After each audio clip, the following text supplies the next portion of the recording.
స్తోత్రం తండ్రి. దేవా నీకు వందనాలు తండ్రి. ప్రభా నాయన ఈ సమయంలో నా తండ్రి ప్రభా పాటల ద్వారా మహిమపరచబడిండగా తండ్రి మా స్థుతుల పైన మీరు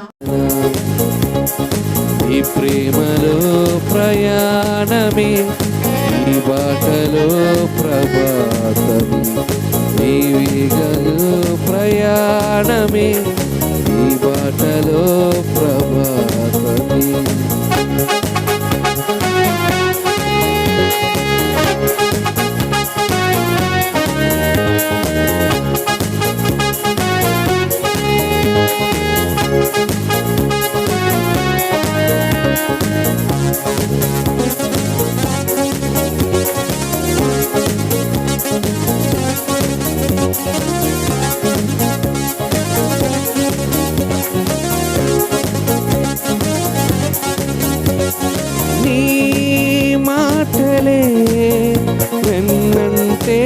సాగెనే విడువని నీ కృప నన్నెంతో కాచెనే. నీ మాటలే వెన్నంటే సాగెనే విడువని నీ కృప నన్నెంతో కాచెనే. ప్రతి మలుపు నీ సాక్ష్యమే, ప్రతి శ్వాస నీ స్వాస్థ్యమే. సహించేటి నీ ప్రేమతో మన్నించేటి నా దైవమా.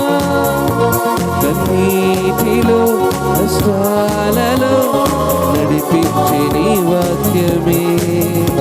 దయామయ కృపామయ నీవే సదా తోడుగా నా త్రోవలో నీడగా. ఈ ప్రేమలో ప్రయాణమే, ఈ బాటలో ప్రభాతమే.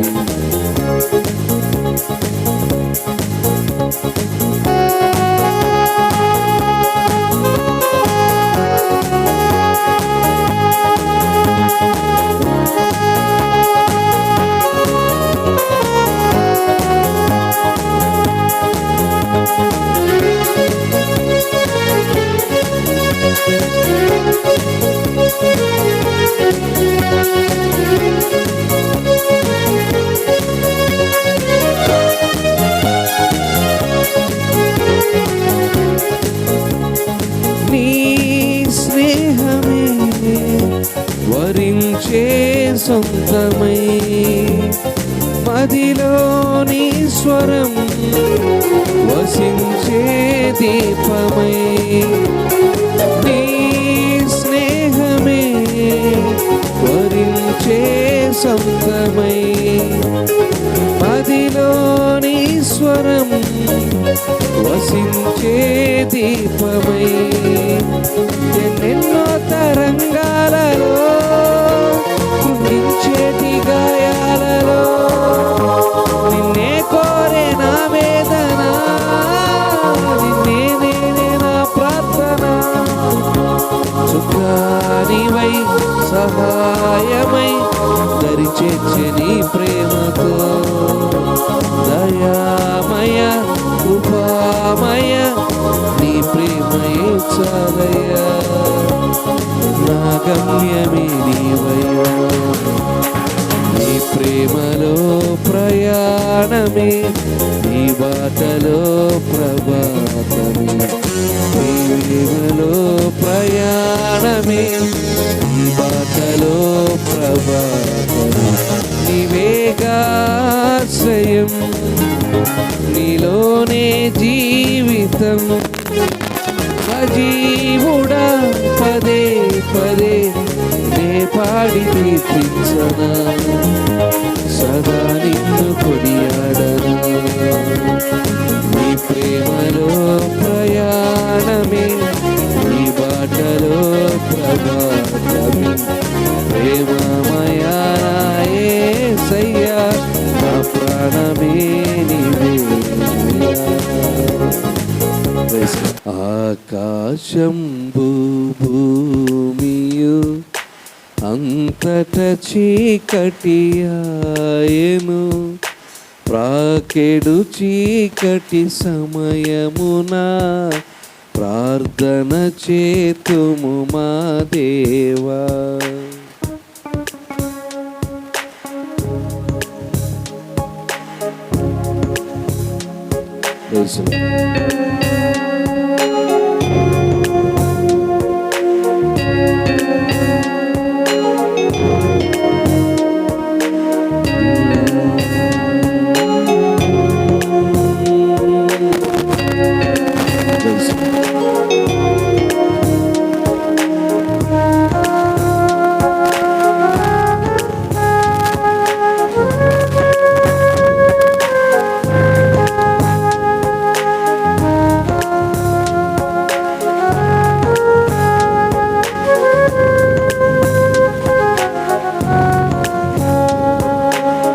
ఆకాశంబు భూమియు అంతట చీకటియాయెను,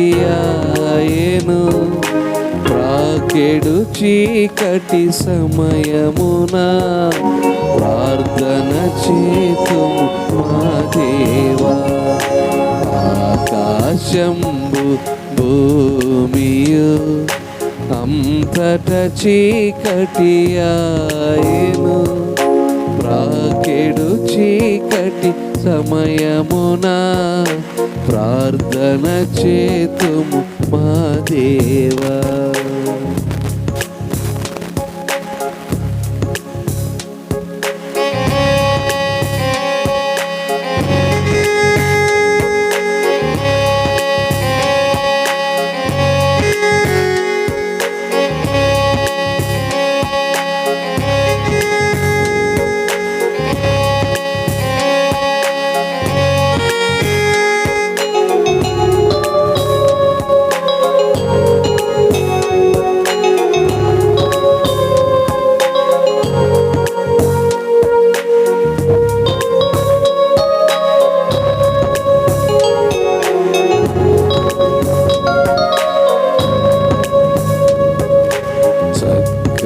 చుక్కలు మింటను చక్కగా మమ్మును చూడగా, పక్కకు రావే వేగముగా ప్రభువాగావుము నీ నీడన్.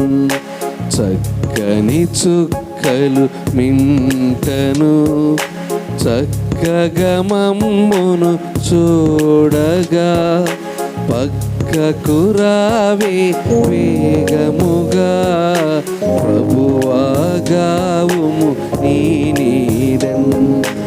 ఆకాశంబు భూమియు అంతట చీకటియాయెను, ప్రాకెడు చీకటి సమయమున ప్రార్థన చేతుము మా దేవా.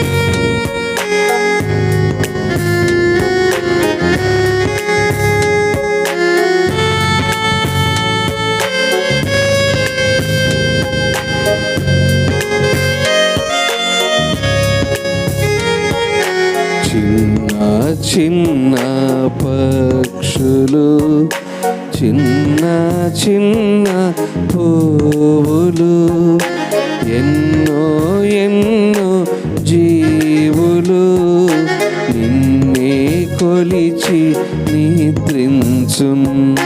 చిన్న చిన్న పక్షులు చిన్న చిన్న పువ్వులు ఎన్నో ఎన్నో జీవులు నిన్నే కొలిచి నిద్రించున్. ఆకాశంబు భూమియు అంతట చీకటియాయెను, రాకెడు చీకటి సమయమున ప్రార్థన చేతుము నా దేవా, ప్రార్థన చేతుము మా దేవా. ఆరాధించక నేను ఉండలేనయ్యా, మేలు చేయక నీవు ఉండలేవయ్యా. ఆరాధించక నేను ఉండలేనయ్యా. యేసయ్యా యేసయ్యా యేసయ్యా యేసయ్యా యేసయ్యా యేసయ్యా యేసయ్యా యేసయ్యా. మేలు చేయక నీవు ఉండలేవయ్యా, ఆరాధించక నేను ఉండలేనయ్యా.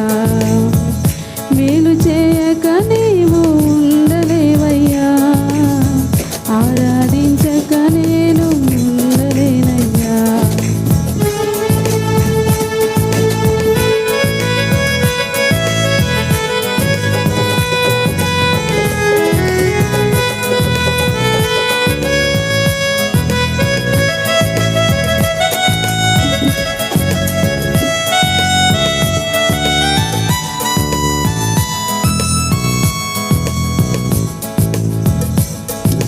నిన్ను నమ్మినట్లు నేను వేరే ఎవరిని నమ్మలేదయ్యా. నీకు నాకు మధ్య దూరం తొలగించావు వదిలుండలేక. నిన్ను నమ్మినట్లు నేను వేరే ఎవరిని నమ్మలేదయ్యా. నీకు నాకు మధ్య దూరం తొలగించావు వదిలుండలేక. నా ఆనందం కోరేవాడా, నా ఆశలు తీర్చేవాడా. నా ఆనందం కోరేవాడా, నా ఆశలు తీర్చేవాడా. క్రియలున్న ప్రేమ నీది, నిజమైన ధన్యత నాది. యేసయ్యా యేసయ్యా యేసయ్యా యేసయ్యా యేసయ్యా యేసయ్యా యేసయ్యా యేసయ్యా. మేలు చేయక నీవు ఉండలేవయ్యా, ఆరాధించక నేను ఉండలేనయ్యా.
ఉండలేనయ్యా యేసయ్యా యేసయ్యా యేసయ్యా యేసయ్యా యేసయ్యా మేలు చేయక నీవు ఉండలేవయ్యా ఆరాధించక నేను ఉండలేనయ్యా మేలు చేయక నీవు ఉండలేవయ్యా ఆరాధించక నేను ఉండలేనయ్యా.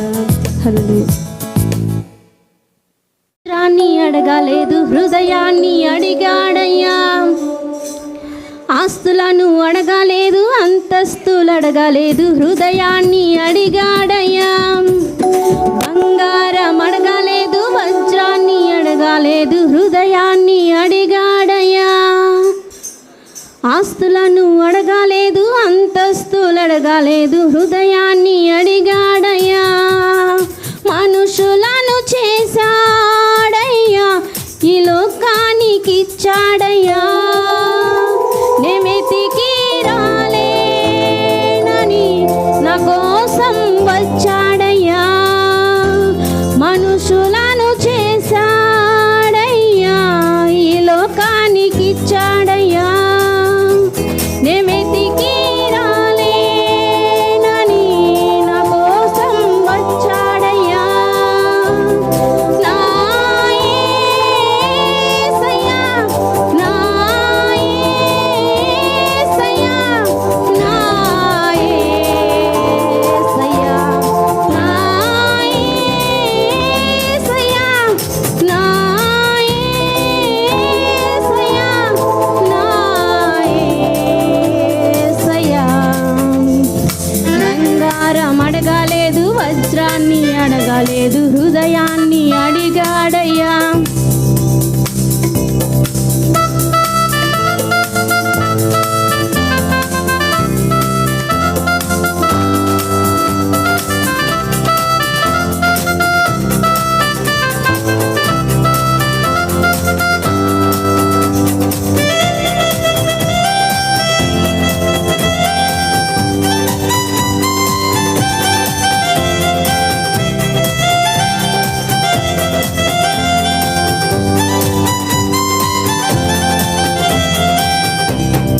పాపాన్ని తొలగించి శాపాన్ని విరిచేయ భూలోకం వచ్చాడయ్యా మానవుని రక్షించ పరలోకం చేసా సిలువను మోసాడయ్యా పాపాన్ని తొలగించి శాపాన్ని విరిచేయ భూలోకం వచ్చాడయ్యా మానవుని రక్షించి పరలోకమును చేర్చ సిలువను మోసాడయ్యా కన్నీటిని తుడిచాడయ్యా సంతోషం పంచాడయ్యా నెమెతికి రాలేనని నా కోసం వచ్చాడయ్యా కన్నీటిని తుడిచాడయ్యా సంతోషం పంచాడయ్యా నెమెతికి రాలేనని నా కోసం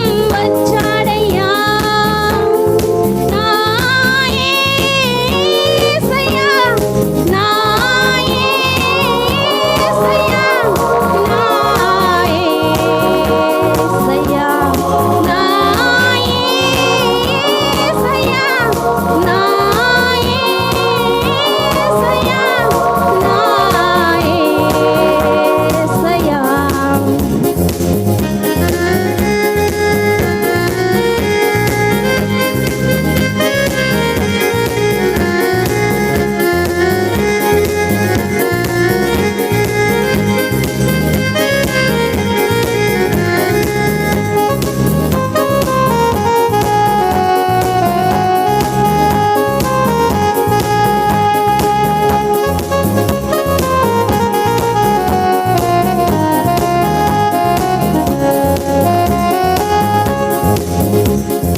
రక్షణను అందించి రక్తాన్ని చిందించి మోక్షాన్ని ఇచ్చాడయ్యా ధనవంతులుగా మనలను చేయ దారుద్రముందాడయ్యా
మీలో ఏ మనుషుడైనను తన కుమారుడు తన రొట్టెను అడిగిన ఎడల వానికి రాతినిచ్చునా, చేపను అడిగిన ఎడల పామునిచ్చునా?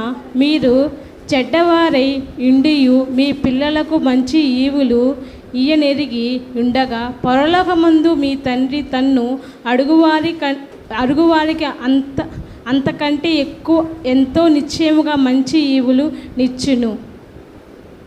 దేవుడు తన పరిశుద్ధ వాగింది. మీ అందరికి కూడా దేవుని పేరట వందనాలు తెలియజేసుకుంటున్నాను. ఈ రీతిగా దేవుని స్తుతించి ఆరాధించి ఆయన సన్నిధిలో మరి గడపడం దేవుడు మనకిచ్చినటువంటి గొప్ప భాగ్యం. స్తోత్రం. అయితే ఇవాల్టి ఈ దినం యొక్క ప్రత్యేకమైనటువంటి దినం కదమ్మా. పొద్దున్నుంచి మనం టీవీల్లో వాటిల్లో అన్నిట్లో కూడా చూస్తూ ఉంటాం. ఇది ఒక ప్రత్యేకమైన దినంగా ప్రపంచమంతా కూడా కొనియాడబడుతూ ఉన్నటువంటి దినం. ఏంటి ఆ దినం? Father's day. Very good. Father's day, తండ్రిని జ్ఞాపకం చేసుకునేటువంటి దినం. ఈ తల్లికి ఒక దినం అంటే మదర్స్కి ఒక రోజు పెట్టారు. అలాగే తండ్రికి కూడా ఒక దినాన్ని నిర్ణయించి ప్రపంచమంతా కూడా ఈరోజు ఫాదర్స్ డేని జరుపుకుంటుంది. చాలా మంచి ఉద్దేశం. అయితే ఈరోజు మన వర్తమానం కూడా తండ్రి గురించి వర్తమానం నేర్చుకున్నాం. తండ్రి గురించి. తండ్రి ప్రతి కుటుంబంలో తండ్రి ఉంటాడు కదమ్మా. తల్లి, తండ్రి, పిల్లలు. ప్రతి కుటుంబంలో తల్లి, తండ్రి, పిల్లలు ఖచ్చితంగా ఉంటారు. అయితే గమనించాల్సినటువంటిది ఏంటంటే ప్రతి కుటుంబంలో తండ్రి స్థానము ఒక పెద్దగా, ఒక ఇంటి యజమానుడిగా ఉంటుంది కదమ్మా. ఇంటి యజమానుడిగా. ఎవరైనా వస్తే ముందుగా ఇంటి దగ్గరకు వస్తే ఎవరిని పిలవమంటారు? ముందు మీ నాన్నని పిలువురా అంటారు. ఆయన మీ డాడీని పిలువు, మీ నాన్న ఉంటే పిలువు అని అంటారు. ఎందుకంటే తండ్రి ఒక యజమానుడుగా ఆ కుటుంబం మొత్తానికి ఉంటాడు. తండ్రి ఒక యజమానుడిగా, ఒక రక్షణక ఆ కుటుంబానికి ఉంటాడు. తండ్రి చాలా ప్రేమగా ఉంటాడు, పైకి కనిపించడు కదమ్మా. తల్లి చాలా ప్రేమగా పైకి కనిపిస్తుంది. ఎందుకంటే తల్లి వెంటనే ప్రేమిస్తుంది, కన్నీళ్ళు కారుస్తుంది బిడ్డల కొరకు. వెంటనే తల్లి ప్రేమ బయటికి తెలియపరచబడుతుంది. అయితే తండ్రి ప్రేమ అంత సులభంగా బయటపడదు. అందుకే తండ్రి ప్రేమ చాలా లోతుగా ఉంటుందని అంటారు. తండ్రి బిడ్డలను ప్రేమిస్తాడు కానీ బయటికి కనిపించడు. చాలా లోతుగా లోపలే తన ప్రేమను అణుచుకుంటూ ఉంటాడు. కానీ నిజానికి తల్లి కంటే తండ్రి ఎక్కువగా బిడ్డల మీద బాధ్యత కలిగి ఉంటాడు. అయితే ఈరోజు తండ్రి ప్రేమ గురించి కొన్ని మాటలు మనం ధ్యానించుకుందాం. తండ్రి ప్రేమ గురించి. మొట్టమొదటిగా తండ్రి మొట్టమొదటిగా పిల్లల్ని ఏం చేస్తాడు? ప్రేమిస్తాడు. అయితే మనము ఇహలోక తండ్రిని అలాగే పరలోకపు తండ్రి గురించి మనము నేర్చుకున్నాం. ఇహలోకపు తండ్రులు మనకు ఆస్తిపాస్తులను, లేకపోతే మంచి చదువును, లేకపోతే మంచి ఐశ్వర్యాన్ని మనకు ఇస్తారు. తండ్రి వారసత్వాన్ని మనము పుణికిపుచ్చుకుంటాం. అయితే పిల్లలందరూ కూడా ఇహలోక వారసత్వాన్ని పిల్లలకు తండ్రి ఇస్తాడు. అయితే పరలోకపు తండ్రి నిత్య జీవాన్ని ఇస్తాడు. పరలోకపు తండ్రి నిత్య జీవాన్ని ఇస్తాడు. అయితే ఈ తండ్రి ప్రేమ ఎలా ఉంటుంది అనేటువంటిది ఒక 2-3 అంశాలు చూసుకొని మనం వాక్య భాగాన్ని ముగించుకుందాం. తండ్రి మొట్టమొదటిగా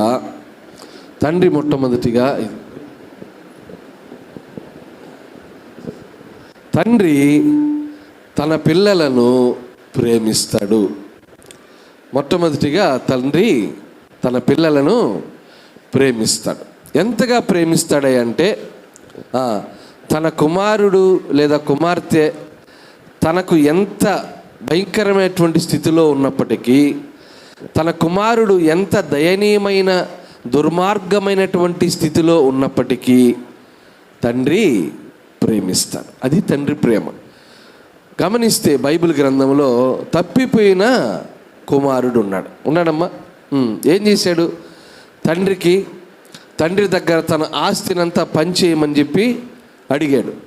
గట్టిగా మాట్లాడి తనకు రావాల్సిన భాగం అంతా కూడా తీసుకొని దూర ప్రయాణం వెళ్ళిపోయి ఆస్తిని మొత్తం కూడా మొత్తం ఖర్చు పెట్టేసి వివిధ రకాల వ్యసనాలతో బాగా ఖర్చు పెట్టేసి పూర్తిగా డబ్బులు అయిపోయిన తర్వాత చాలా దీన స్థితిలో పందుల పొట్టును కూడా తినే పరిస్థితుల్లో చివరకు తన తండ్రి ఇంటికి వచ్చి దూరము నుంచి తన తండ్రి దగ్గర కనీసం ఒక చిన్న పనివానిగానైనా నేను ఉంటానని ఆశపడి తన తండ్రి దగ్గరకు వచ్చాడు.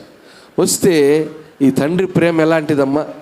కోపంగా వెళ్ళిపోయినటువంటి కొడుకు మీద, కోపంగా తన నుంచి దూరమైపోయినటువంటి కొడుకు మీద మరి ప్రేమ, మరి చనిపోవలసినటువంటి ఆ ప్రేమ ఆ కొడుకును చూడగానే, దూరము నుంచి ఆ కొడుకుని కుమారుని చూడగానే వెంటనే పరిగెత్తుకుంటూ వెళ్ళి కౌగిలించుకొని ముద్దు పెట్టుకొని ఆ కుమారుని తీసుకొని వచ్చి ప్రేమించే ప్రేమ.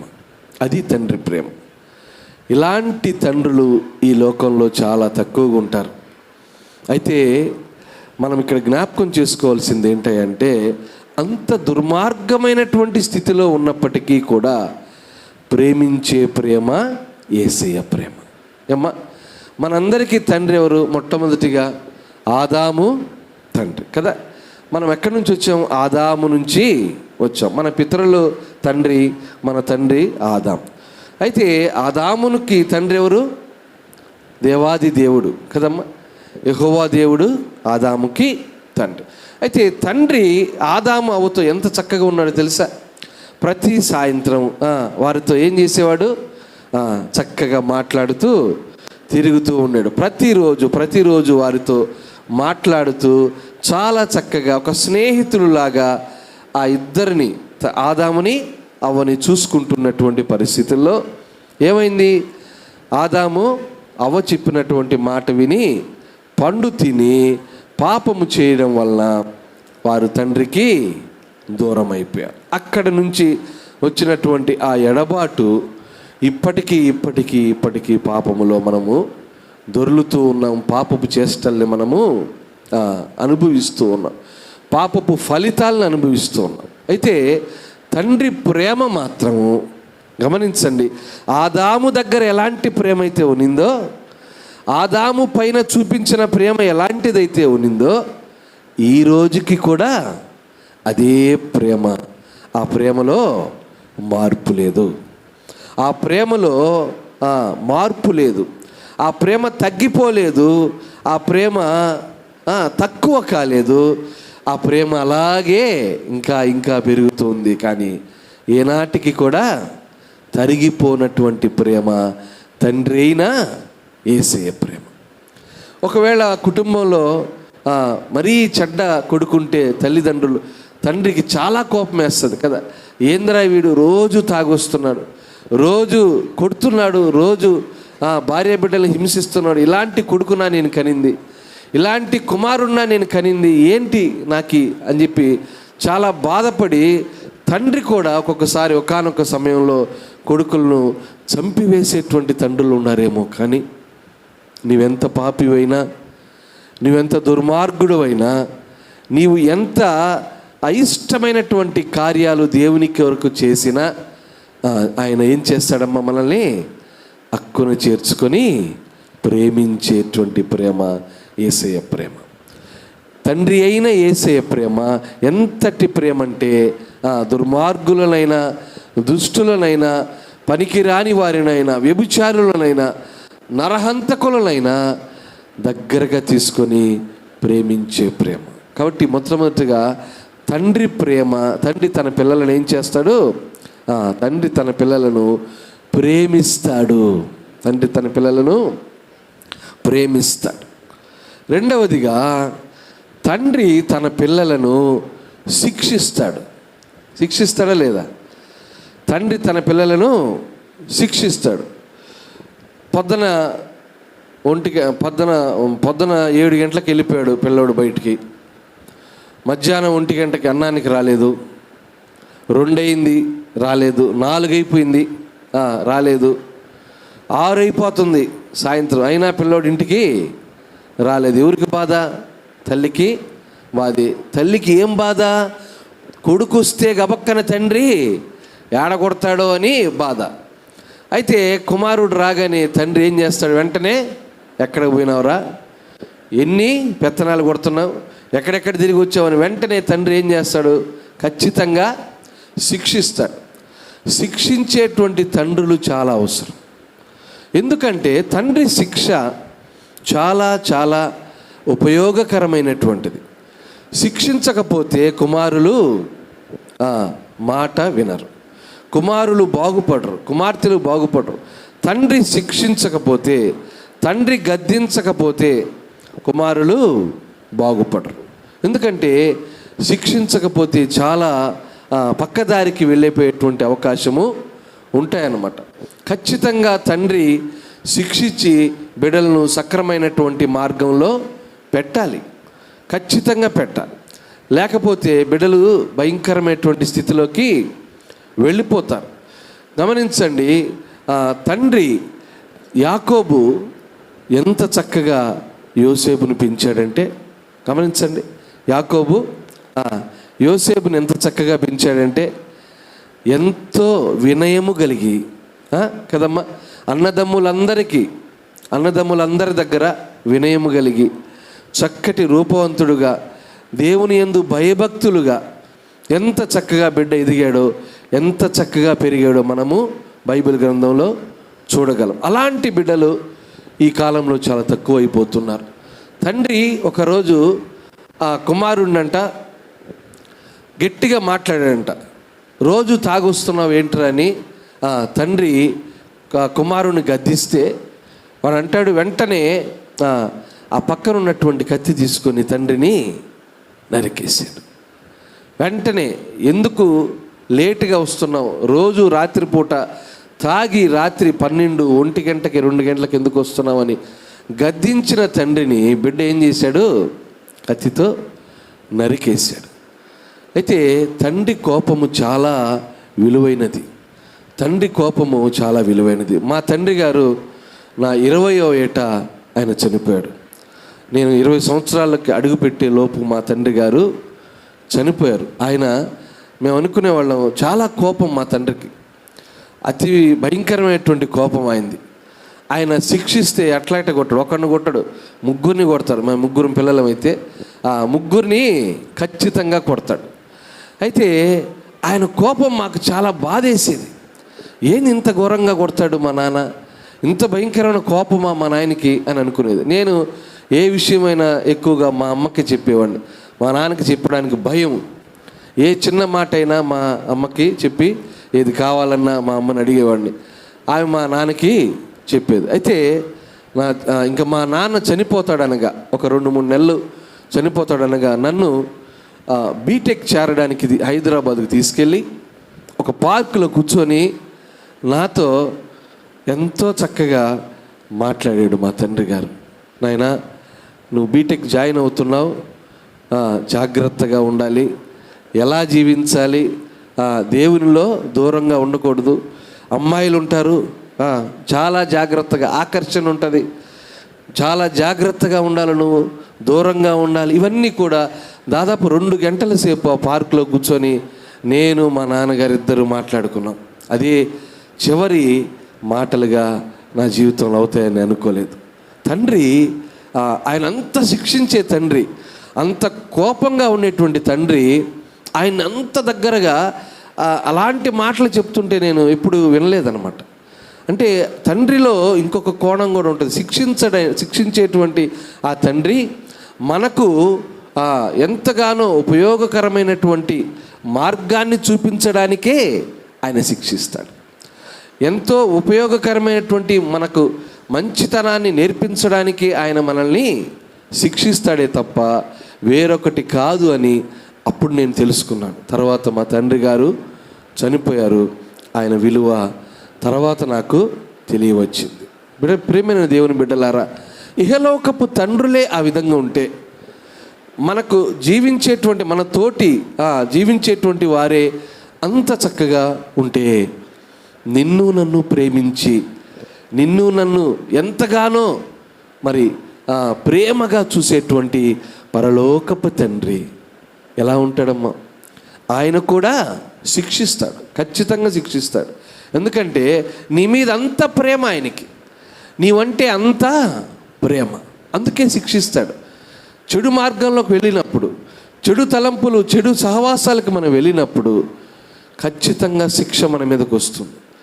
అప్పుడు అనుకుంటాం, ఎందుకు ఈ విధంగా చేశాడు నన్ను, ఎందుకు ఈ విధంగా పడకలో వేసేసాడు, చాలా దారుణమైనటువంటి స్థితిలోకి వెళ్ళిపోయాను, ఏంది అని తిట్టుకుంటాం. కానీ నీ శిక్ష నీకు మంచితనం కోసమే, తిరిగి నిన్ను మరలా దేవుని వైపు తీసుకుని రావడం కోసం. కాబట్టి తండ్రి ఏం చేస్తాడమ్మా? ఖచ్చితంగా శిక్షిస్తాడు. మొట్టమొదటిగా తండ్రి ప్రేమిస్తాడు, అలాగే తండ్రి పిల్లలను శిక్షిస్తాడు. మూడవదిగా తండ్రిని పిల్లలు అనుకరిస్తారు కదా. ఒక ఉదాహరణ చెప్తా. మామిడి తోట ఉందంట.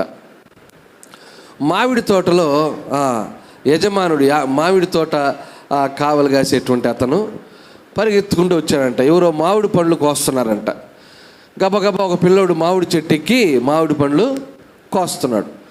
పరిగెత్తుకుంటూ వచ్చాడు ఈయన యజమాని. రే రే రే ఎందుకు కోస్తున్నావు అని, ఏయ్ పట్టుకోరా, కిందకి దిగిరా. దిగిన వెంటనే మీ నాయనకి చెప్పి నిన్ను సురుగ్గా తగిలిస్తా, కిందకి దిగిరా, దిగు దిగు దిగు అని చెప్పి కర్రెత్తుకొని రెడీగా ఉన్నాడంట. వెంటనే వాడు కిందకి దిగేసాడంట. వాడు దిగి బాగా భయపడుతున్నాడంట. రే పదరా, మీ నాయనకి చెప్పి నేనేం చేస్తాను, బాగా ఇంకా తగిలిస్తా, పద అని చెప్పి తీసుకో. ఎక్కడరా మీ నాయన అన్నంట.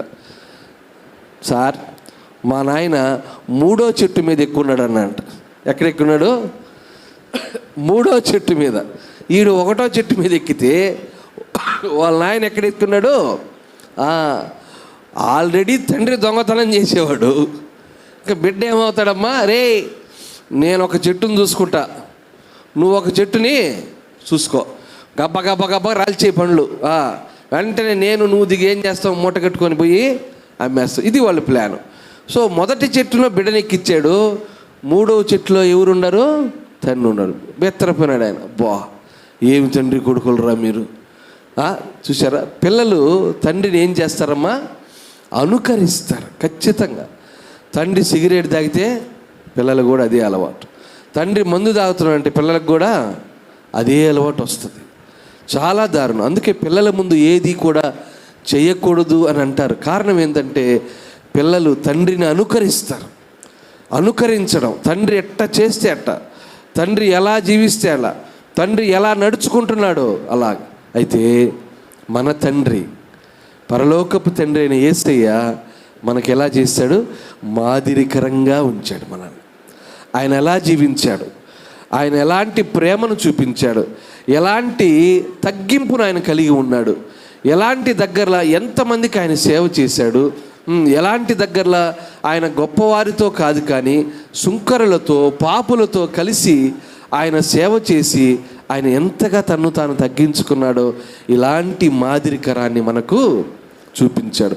ఆయన్ని మనం అనుకరించాలి. ఎవరినమ్మా? ఇహలోకపు తండ్రిని కాదు కానీ దేవుణ్ణి మనము అనుకరించాలి. యేసయ్య చెప్పిన మాటలను, ఆయన బోధించే బోధలను, ఆయన నడిచినటువంటి మార్గాన్ని మనం ఏం చేయాలి? అనుకరించాలి. అంతే తప్ప తండ్రి దొంగ అయితే మనం కూడా దొంగలం కాకూడదు. తండ్రి ఎదవైతే మనం కూడా, తండ్రి చూడండి ఎప్పుడు బ్రాందీల షాపుల కాడ నిలబడే తండ్రులు ఉంటే పాపం. ఒక అమ్మాయి అయితే ఒక టీవీలో చూశాను, వాళ్ళ నాన్న బ్రాందీ షాప్ కూడా అమ్మాయి నిలబడుకుంది బయట. వాళ్ళు వచ్చి అడిగారు, ఏంటమ్మా పాప, ఇంత చిన్న పాప, ఒక 2వ తరగతి పాప, ఎందుకు ఇక్కడ నిలబడుకోండవు అంటే, లోపల మా నాన్న ఉన్నాడు. ఎక్కడ? బ్రాందీ షాప్ లోపల మా నాన్న. ఎందుకు ఉండమన్నాడు నేను ఇక్కడ? మా నాన్న లోపల నుంచి బయటకు వచ్చిందాక ఇక్కడ ఉండమన్నాడు అంకుల్ అన్నాడు.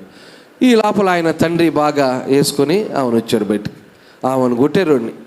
ఏం పనిరా నీకు? కూతుర్ని, చిన్న పాపను బయట పెట్టి నువ్వు లోపలికి వెళ్ళి తాగి రావడానికి. ఈ అమ్మాయి కాపల. ఎంత దౌర్భాగ్యమైనటువంటి స్థితిలో ఉన్నారో చూడండి. పిల్లలు ఆ చిన్న పిల్లలు తండ్రి చేసే పనులను అనుకరిస్తారు. తండ్రి మాటలను, తండ్రి చేష్టలను, తండ్రి నడవడిని, ఇహలోకపు తండ్రులను అనుకరించేటువంటి పిల్లలు. అందుకే తండ్రులు చాలా జాగ్రత్తగా ఉండాలి. నేను తండ్రి అయిపోయాను, నాకు 2 బిడ్డలు పుట్టేశారు, లేకపోతే నాకు పిల్లలు ఉన్నారు, నాకేం ఇబ్బంది లేదు, నేను పెద్దోడిని అయిపోయాను అనుకుంటారేమో. పిల్లల ముందు చాలా జాగ్రత్త వహించాలి. పిల్లల ముందు చాలా చాలా జాగ్రత్తగా మనము జీవించాలి. మా తండ్రి గారు దేవుని వాక్యాన్ని చదువుతూ, ప్రార్థన చేస్తూ, ఇలాంటి మందిరాల్లో ఆయన నిలబడి పాటలు పాడేవాడు. ఆయన పాటలు పాడుతూ ఉంటే నిలబడి మేము కింద కూర్చొని చూస్తూ ఉన్నాం. ఆయన అనుకరించేవాళ్ళం. అంత చక్కగా ఆయన పాడుతూ ఉంటే ఆయన ఎలా పాడుతున్నాడు, మా నాన్న ఎలా జీవించాడు, అన్నీ కూడా మనకు వస్తూ ఉంటాయి. అలాంటి జీవితం జీవించాలని మేము కోరుకుంటాం.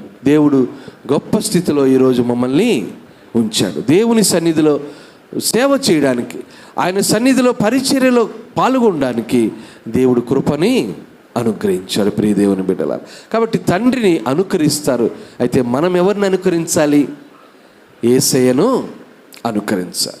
ఆయన చేసే చేష్టలను, ఆయన మాటలను, ఆయన పనులను, ఆయన చెప్పిన వాక్యాన్ని మనం అనుసరిస్తూ మన జీవితాల్లో ముందుకి పోవాలి. నాలుగవదిగా తండ్రి పిల్లలకు ధైర్యాన్ని ఇస్తాడు. ఏమిస్తాడమ్మా? ధైర్యాన్ని ఇస్తాడు. ఇంట్లో ఒక తండ్రిగానుంటే, తండ్రిగానుంటే ఆ రోజు మనకి ఏ భయం లేకుండా హ్యాపీగా పడుకుంటాం. తండ్రి ఎక్కడైనా దూరదేశం వెళ్ళాడు అనుకోండి, ఏదైనా ఊరికి వెళ్ళాడు, ఆ రోజు అమ్మ పిల్లలు ఏం చేస్తారు? బిక్కుమంటూ తలుపులు వేసుకొని జాగ్రత్త, మీ నాయన లేడు ఈరోజు, ఆయన జాగ్రత్త, తలుపు వేసుకున్నారా లేదా, కిటికీ తలుపులు కరెక్ట్గా పెట్టారా లేదా, తాళము బయటకు గడి వేసారా లేదా చూసుకోండి, మీ నాన్న లేడు ఈరోజు కదా. ఎందుకంటే తండ్రి లేకపోతే ఆ కుటుంబంలో ధైర్యం ఉండదు. తండ్రి పిల్లలకు ధైర్యాన్ని ఇస్తాడు. ఎలాంటి పరిస్థితులకైనా నిలబడాలి, ఎలాంటి పరిస్థితులను ఆయన ఎదుర్కోవాలి అని చక్కటి ధైర్యాన్ని తండ్రి అనుగ్రహిస్తాడు. అయితే మన పరలోకపు తండ్రి ఏమనుగ్రహిస్తాడమ్మా? ఆయన ధైర్యశాలి, ఆయన సైన్యములకు అధిపతి అయిన దేవుడు, ఆయన సాతానును జయించిన దేవుడు. ఉపవాసముతో అనేక దినాలు పడినప్పుడు ఆయన పరిచర్యకు రాకమునుపు సాతాను అనేక సార్లు ఆయనకి ఇబ్బంది పెడితే ఏమైంది? ఆ సాతాను కూడా జయించినటువంటి దేవుడు ఆయన. మాటతో, వాక్యపు మాటతో జయించినటువంటి దేవుడు, ధైర్యం ఇచ్చేటువంటి దేవుడు ఆయన. భయపడకుడి అని బైబిల్ గ్రంథంలో మాట ఉందంట. ఎన్నిసార్లు ఉందమ్మా? 365 సార్లు ఉందంట. అంటే ప్రతిరోజు ఆ భయపడకుడి అనే మాట. ఎందుకంటే దేవుడు భయమును కలిగేటువంటి దేవుడు కాదు, మనకు ధైర్యాన్ని ఇచ్చేటువంటి దేవుడు ఆయన. మనకు ధైర్యాన్ని ఇచ్చేటువంటి దేవుడు, భయపడేటువంటి దేవుడు కాదు, భయాన్ని మనకు అనుగ్రహించే దేవుడు కాదు. ధైర్యముగా ప్రతి దాన్ని ముందుకు వెళ్ళేటువంటి ధైర్యాన్ని ఇచ్చే దేవుడు. ఎర్ర సముద్రము దాటాల్సి వచ్చినప్పుడు మోషే ఎర్ర సముద్రం దగ్గరికి తీసుకొని వచ్చేసాడు కదా.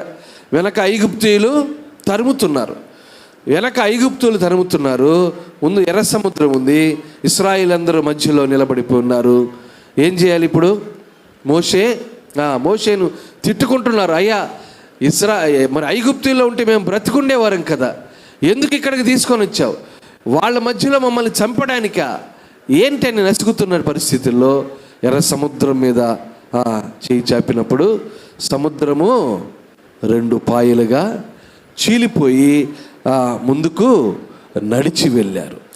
ధైర్యముగా, ఎటువంటి భయము లేకుండా మోషే ఏం చేశారు? ఆ ఇశ్రాయేలు ప్రజల్ని నడిపించాడు. దేవుని బిడ్డలారా, ధైర్యవంతుడైనటువంటి తండ్రి మన తండ్రి. భయముతో పిరికివాడిగా పారిపోయేటువంటి తండ్రి కాదు, ధైర్యము కలిగి నడుచుకునేటువంటి ఆ శక్తిని మనకు అనుగ్రహించే దేవుడు మన ప్రియమైన యేసయ్య. ప్రియ దేవుని బిడ్డలారా, ఈరోజు మనం గమనిస్తే మనం అనేకం అనుకుంటాం కదా, చాలా రకాలుగా అనుకుంటాం. మనల్ని గురించి మనం ప్రణాళికలు వేసుకుంటాం. ఒక్కొక్క ప్రణాళిక. ఈరోజు ఇక్కడ ఉండాలి, రేపు అక్కడ ఉండాలి, రేపు లండన్లో ఉండాలి. ఒక ఫ్యామిలీ అంట, భార్య, భర్త, పిల్లలు. ఆయన డాక్టర్, చాలా గొప్ప డాక్టర్ ఇండియాలో. ఆయన మరి ఫారెన్లో సెటిల్ అవ్వదామని డిసైడ్ అయిపోయాడు. లండన్కి వెళ్ళిపోయి అక్కడ పిల్లలతో సెటిల్ అవుదాం, మనకి ఇక్కడ ఇండియాలో వద్దు అని అనుకున్నాడు. మొత్తం కుటుంబంతో కలిసి ఆ ఫ్లైట్లో ఎక్కాడు. అహ్మదాబాద్లో ఫ్లైట్లో ఎక్కాడు. ఎక్కే ముందు చక్కగా ఫోటోలు అవి తీసుకొని ఆనందంగా ఉన్నాడు బిడ్డలతో, భార్య, భర్త, పిల్లలు. ఏం జరిగింది? వెంటనే ఫ్లైట్ లేచి, చూసారా 3 దినాల క్రితం లేచి వెంటనే కూలిపోయింది. ఒక్క చిన్న వస్తువు కూడా మిగలలేదండి. పూర్తిగా బూడిదైపోయారు.